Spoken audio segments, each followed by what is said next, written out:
Welcome to another Bowman Handles Inc. tutorial. My name is Colin Bowman and I'm here to talk to you today about how to replace a fiberglass handle.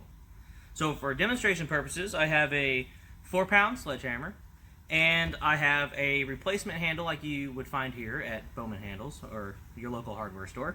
And what we're looking at is, first of all, the core length and how do we need to modify that to make sure that it fits into your particular hammer, because depending on the make of your head, the openings can be a lot different. The size of the head, even though it may be still a 4-pound, can vary dramatically between brands. So when you go to the store or order a handle from us, what you'll see is the core is basically just a generic length, okay? And it comes with a retainer clip as well. So what you're going to want to do is, I usually just go ahead and remove the clip. So you can just press that off. You may need to tap it with a hammer or maybe some pliers if it's kind of on there tight. And what you're going to do is you're going to take the shoulder, which is this part of your handle here, and you're going to put that at the base of your head and just kind of look at where does the core stop. So you can see here that the core is actually a little too long for this head. So that tells me that I need to trim this down. I like to have around a 1/4 of an inch gap between the top of my core and the top of the head, because that gives me enough epoxy over the top to make sure that it's really sealed in there. And what you're going to need to cut fiberglass, because fiberglass is incredibly difficult to cut, okay? You're going to want something that's like a reinforced, kind of like a grinder blade, like something you might see on like a chop saw, or maybe a reinforced Dremel wheel that's made for cutting fiberglass and things like that. You really don't want to try to just use a regular saw, because it will dull your blade very, very quickly. And you can't cut it with like a regular knife or something like that. Plus that wouldn't be safe. Okay. So what I've done here is I went ahead and trimmed a handle, and I went ahead and put the clip back on it. But you'll see here that now there's about a 1/4 inch gap between the top of the core and the handle, or the head. And so what I'm going to do is, most heads are designed where the stamp, where the country of origin and the size of your head are, will face up when you have it on the table, and you will drive the handle into it that way. Now, depending on the style of head, depends on certain things. Like, most of your hammer handles tend to be an oval shape, so it doesn't really matter which direction the handle is facing. But if you're doing an axe or things like that, they tend to have very strange shapes, and you'll have to make sure you turn your handle the right way before you drive it in, or you'll have problems. Now this one also has a foam ring around it, which is used to help seal the base of the head against the handle, which is very important when you go to seal the epoxy. So I'm just going to drive this in, and you can use a regular shop hammer or ball peen or whatever, and you don't have to hit it real hard. Now sometimes you do, it depends on the make and the shape, but you kind of want to watch and make sure that you're not askew too much with your handle when you put it in, and you kind of want to make that as nice and flush, as perpendicular as you can, okay? Now, like I said, depending on how your head is made or how old it is and whatnot, it may not be perfect, but you want to get as close as you can, because that just makes a more rigid tool, makes it a little bit more stable. And then after you've done that, what I like to do, this is an epoxy kit that we sell here at Bowman Handles, and it comes with a strip of putty. You can kind of knead that out, and you just take and stretch it around here and press it into the seam if there is one. Some have foam that seals it, some, like axes and stuff, tend to not have that. So you're going to need to make sure that you dam up the bottom. Otherwise, when you pour your epoxy, as this starts to set, it gets really hot and runny.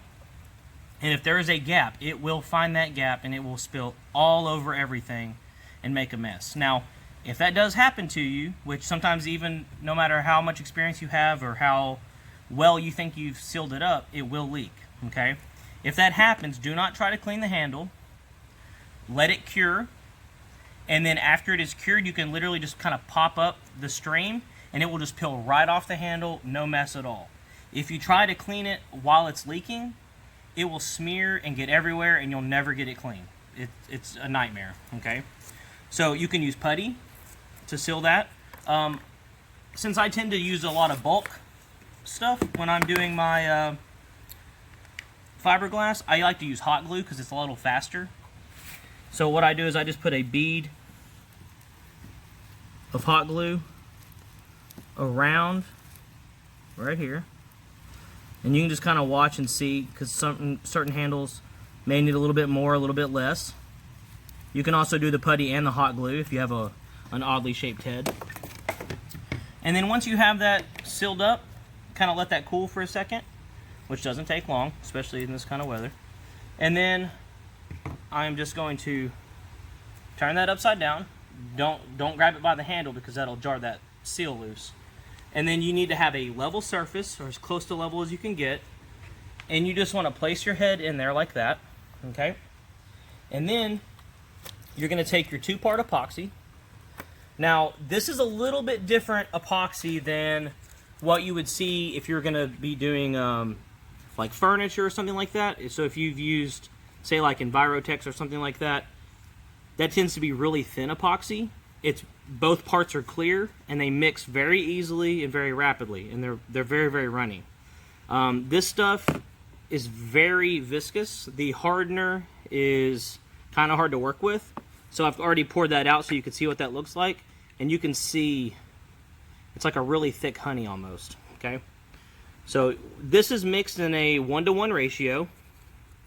So we just squirt out our bottle of hardener first, and then we just pour. See how runny that part is?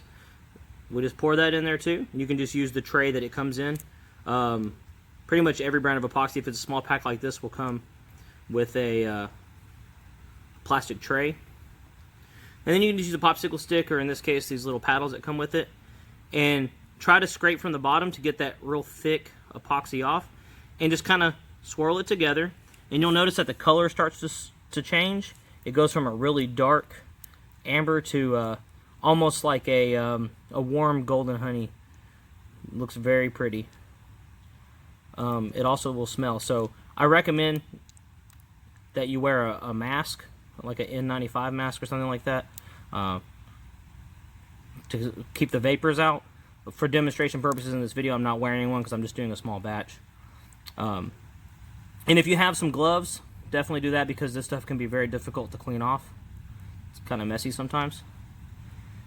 And you just want to let it get where it turns into this kind of almost like a golden white.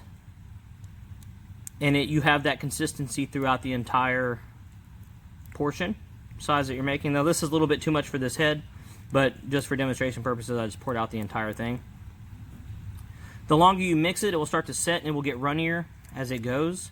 It will almost start to turn clear again, and then you can pour it very quickly, but you can see how it pours much faster than it did originally as just the hardener. Now if you're doing a small batch like this, you can just pour out of here. You can also use the bottom of a Coke can or an old water bottle, but you just kind of make a funnel and you just pour that in there. Now you want to kind of go in a ring around the core and then let it fill up. And you're going to watch. Now, you're going to feel like, at first, if you've never done this before, you're going to be like, wow, that didn't take much. Like, it's beautiful. It's nice and flush and everything's good. But as soon as that air bubble down there comes up to the top, as you can see here, the amount of epoxy will dramatically reduce. And it will sink. And you'll have to keep babysitting it for a little while and watching how that works. So, I'm just going to watch this for a while. And I'm just going to keep adding some more to it every time. And then as those start to bubble up, I'll just keep doing that until the bubbles stop.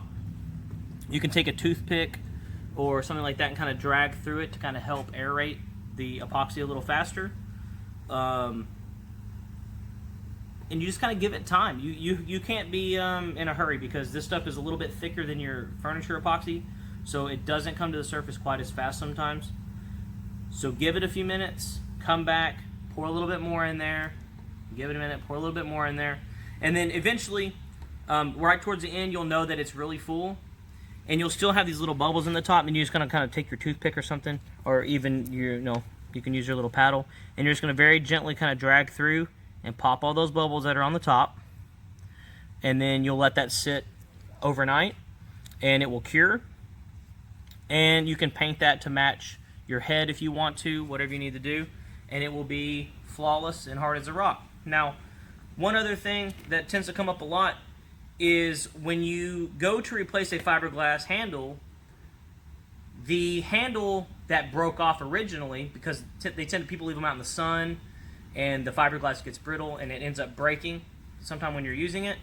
The hardest thing about replacing a fiberglass handle is actually getting the old head out, or the old handle out of the head. So what I recommend you do, what I think is the easiest way in my experience, is to basically drill pilot holes. So if you have a drill a bunch of little holes all through the head as much as you can. Now keep in mind there probably is a metal clip in there, so you don't want to go too far because you might mess up your drill bit. So try to keep to the middle parts. You're going to drill out, and then once you think you have enough holes drilled, you can use a punch or something like that and start trying to just hammer little chunks out at a time. Okay, put it in a vise or whatever you need to do, and you're just going to get a little piece out at a time, and you'll notice that as that starts going, eventually the big chunk will come out. If you have an older head, you might have rust inside of it. Maybe it was left outside, or you got it in a flea market or something like that. You will want to take a wire brush and just kind of clean out the inside of the eye to make sure that you get good adhesion with the epoxy. And then once you've ensured that that's clean, you might take a little rubbing alcohol, something like that, to kind of clean out, make sure you have all the debris out of the eye. And then your stock handle that you just bought at your store, or from Bowman Handles, will go right in there, and you won't have to worry about it being secure to your head. So check out our website, bowmanhandlesinc.com. You can also check us out on Facebook at Bowman Handles Inc., on Instagram or Twitter at Bowman Handles, or you can always call us on the telephone at 1-800-736-0390. Thank you.